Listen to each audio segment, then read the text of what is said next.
First of all, without understanding what I went through for about 5 years in my life before I read the Bible and start to understand the teaching of Jesus Christ, it wouldn't make sense for me. It's difficult. Like, if, for example, when I read, love your enemy, that was something different. You know, all of us know why it's different. Because everybody says, love your neighbor, love your country, love your brother, your family. But nobody says, love your enemy. That was something different. But if I hear this 5 years, before 2000, or like the end of 1999, 10 years ago almost, I would say, like, who's this stupid saying love your enemy? It doesn't make sense for many people. But at that time, after a long experience with who is my enemy, I was wondering for many years, who's my enemy? Is it this crazy neighbor who's trying to kill his cousin? Or is it the Israeli army who's arresting my father? Is it Palestinian? Is it Israeli? Is it American? And I was wondering for many years to figure out that my enemy is not a man. My enemy lives basically inside me. And this enemy wants us to destroy ourselves, self-destruction, by hating each other. So when I read Love Your Enemy, that was really moving. And later on, I understood how Jesus can be God. I struggled many years to understand that Jesus is God.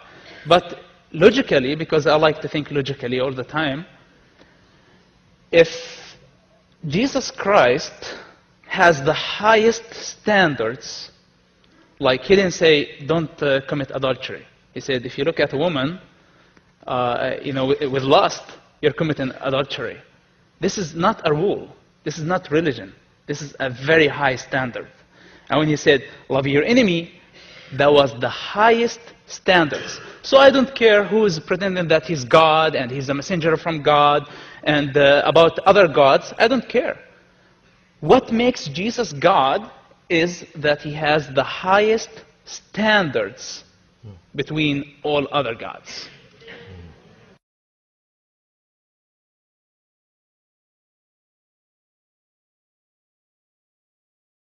Do you believe that Jesus is working in the Middle East and the most darkest places?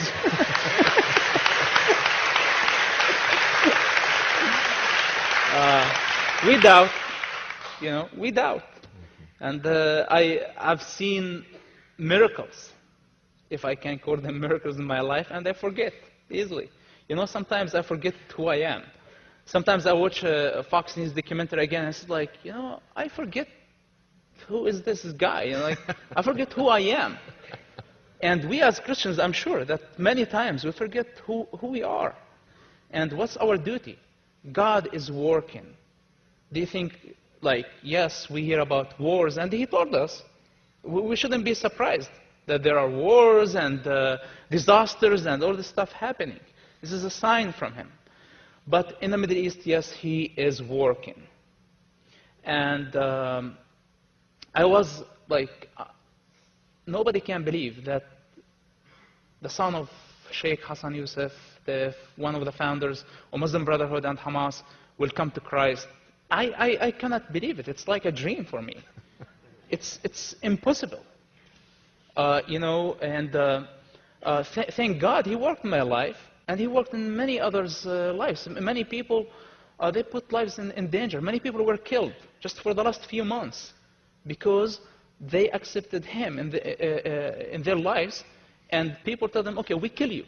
A father killed his daughter. He imprisoned her in a room for 6 months. She didn't see the light. He burned her. He tortured her to say, I'm not worshiping Jesus Christ, and she refused. Finally, he cut her tongue, and he killed her. This is a hero. I survived. I got out of that place, which I don't want everybody to leave. I want even to go back one day. We cannot just keep running away. We gotta face the society, face the devil right there and every place. But I mean, this person is a hero, and we hear many stories like this. Many stories like this, so God is working. And as I said, a child in Gaza Strip lately was, her entire family was burned in front of her eyes. Her entire family. So imagine a child watching her father, her parents burning in fire. She was on the TV explaining. I was looking at this and said, like, what can heal her? Who can heal her? Seriously. Is it education, science, money, economic? How can she forget what she saw? She will never forget that. And the only cure, just forgiveness. Jesus Christ, His principles, love, His grace. This is what can help this child. And we have thousands, millions of people struggling through this endless circle.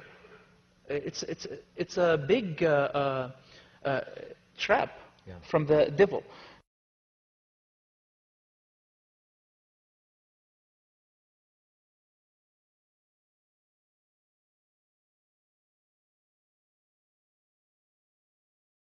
Now, Jewish people, Palestinians are fighting each other. For the last 2 years, and this is good news, we have 10,000 Jewish people for the last 2 years only. This is the people that we count and we know about, who came to Christ. And they're demonstrating the streets, down the streets in Tel Aviv, Jerusalem, saying, the Messiah came. Don't keep waiting for him. He's already there, like 2,000 years ago.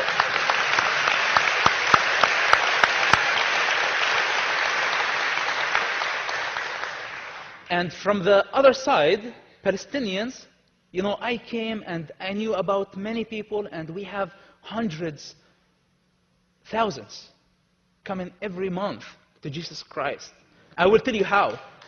This is amazing how God is working in that area. While politicians are tired and they're confused, what can we do? It's like Israel is raining bombs on Gaza Strip, killing 600 innocent people. It has nothing to do with terrorism, and the international community is just sitting watching.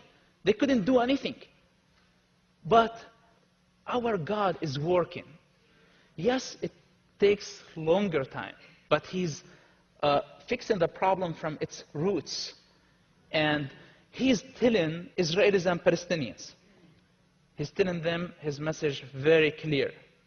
I didn't come to take sides. I came to take over.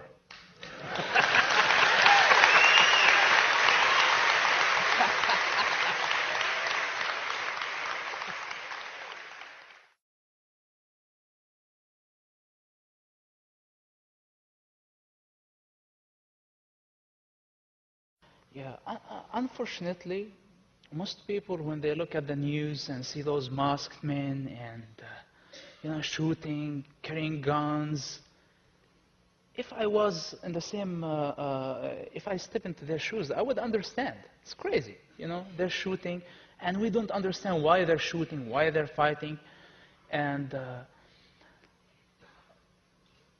my father is one of them. I was one of them. And when you go and live with them in person and see their personal life, they're not different. They're not aliens. They're just God created them. But they have their own path. They're walking on their own way. And this breaks my heart. Like the way that I see my father treating my mother, the way that he loves me, he loves my other brothers, the way he loves his neighbors. Like, he didn't disown me. He's supposed to kill me. He's supposed to send somebody kill me because I converted to Christianity. This is what his God tells him. And I asked him a question. Like, why you still love me? Why you're telling me that you love me? You're supposed to kill me. Because, I converted to Christianity, and it's a very clear command from your God to kill me. So why do you still love me? Do you have moralities more than your God? They are good. They have moralities more than Allah. The hospitality, loving. I had many American friends in Ramallah, And even if you go yourselves, you're going to see it's like, wow, there is something great about this culture. There is something great about those people. They're not going to shoot you, by the way. It's not like in the news. But there is something wrong. There is something wrong about them. A Catholic priest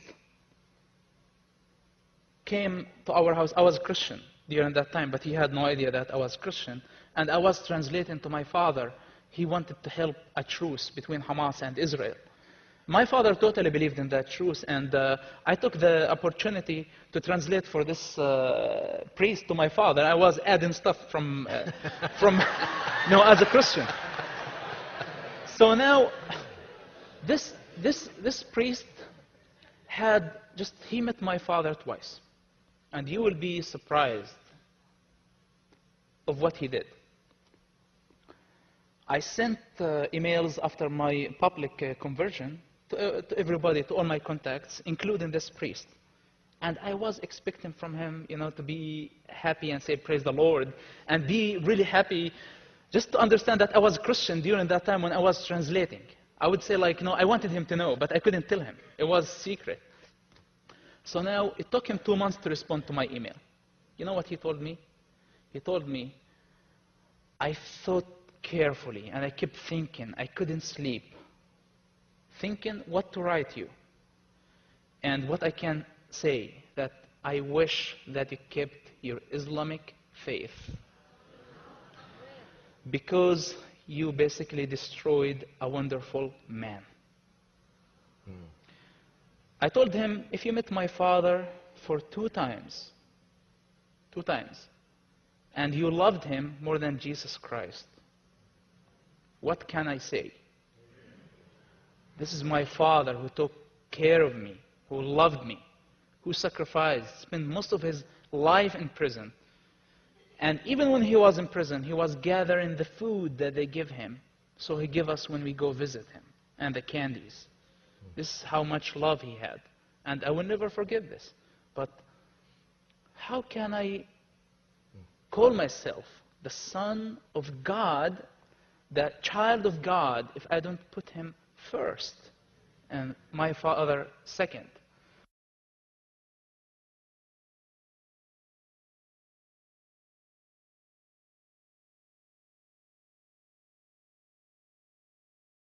We had a guy, his name Amnon. I used to attend the International Church of Christ when I was in Jerusalem. This guy was in the Israeli army. I was the son of Hassan Yousef. He had no idea who I was. And I didn't know that he was a soldier.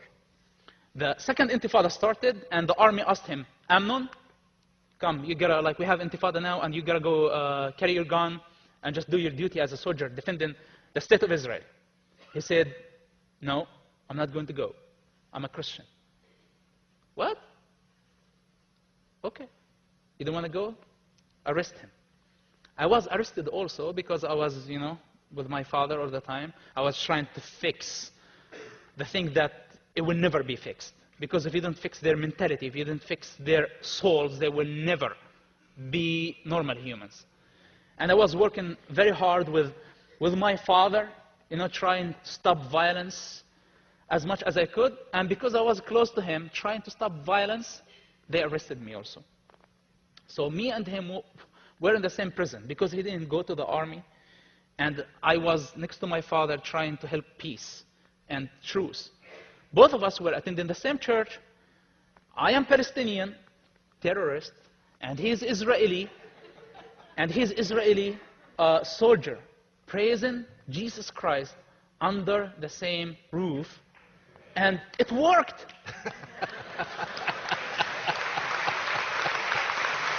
It did work.